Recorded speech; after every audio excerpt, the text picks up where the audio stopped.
Let me invite you into a universe that is vast, cold, ancient, and deeply unsettling. It is a universe imagined by H.P. Lovecraft, and at its dark center looms one of the most influential creations in modern horror, Cthulhu.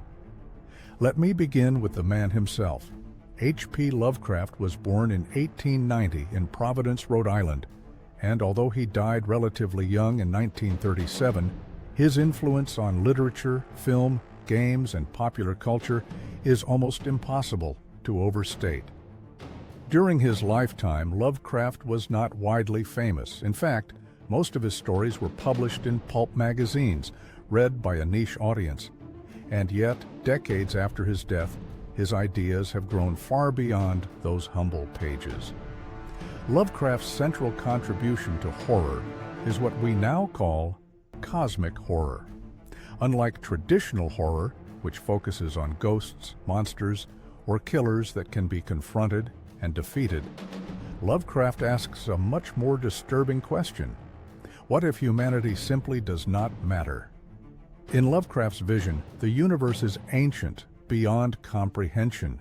Human beings are not its masters or even its central concern.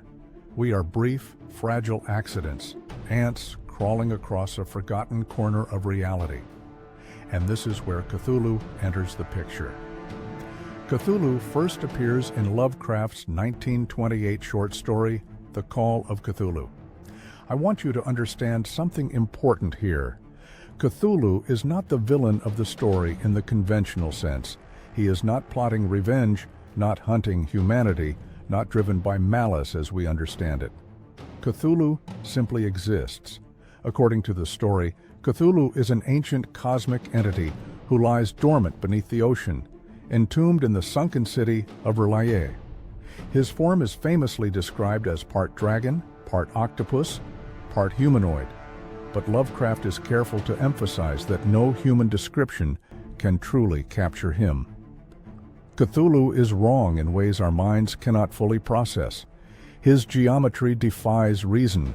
His presence alone can shatter sanity, and that is key. In Lovecraft's work, knowledge itself is dangerous.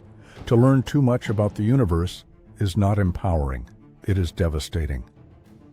In The Call of Cthulhu, Cthulhu influences humanity not through direct action, but through dreams. Sensitive minds across the world begin to experience terrifying visions. Artists sculpt impossible forms. Poets write words they do not understand. Cultists worship something they barely comprehend. Even asleep, humanity is not safe from cosmic truth. Lovecraft summarizes this idea in one of his most famous lines, and I'll paraphrase it here. The greatest mercy in the world is the human mind's inability to connect all of its knowledge.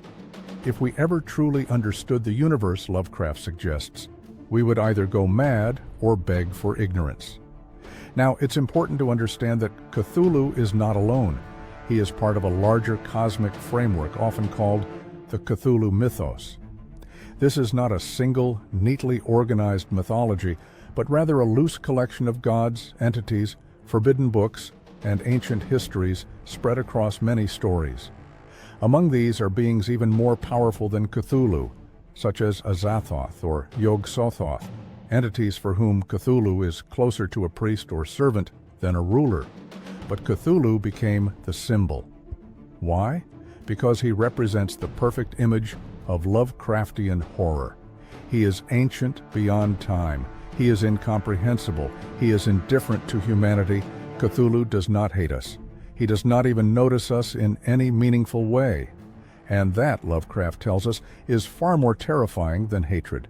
Over time, Cthulhu has escaped the pages of Lovecraft's stories. He appears in games, films, music, and even humor. You can find plush toys of Cthulhu, cartoons of Cthulhu, jokes about Cthulhu, and yet something of the original horror remains. The name alone still suggests something vast and unknowable lurking just beyond human understanding. This leads us to Lovecraft's legacy. While Lovecraft himself was a deeply flawed individual, particularly known for his racism and xenophobia, which undeniably shaped parts of his writing, his fictional ideas have taken on a life of their own.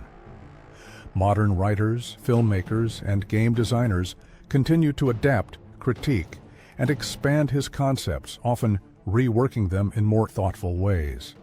When we talk about Cthulhu today, we are not just talking about a monster, we are talking about a philosophical idea, the terror of insignificance in an infinite universe, the fear that there are truths so vast that the human mind was never meant to hold them. So when you hear the famous phrase, Funglui magluenaf, Cthulhu rulie, wagah nagel ftagn, roughly translated as, in his house at Relia, dead Cthulhu waits dreaming, remember what it really means. It does not mean that Cthulhu is dead. It means that he is waiting, and that humanity's sense of safety may be nothing more than a temporary illusion. Thank you for listening, and sleep well tonight.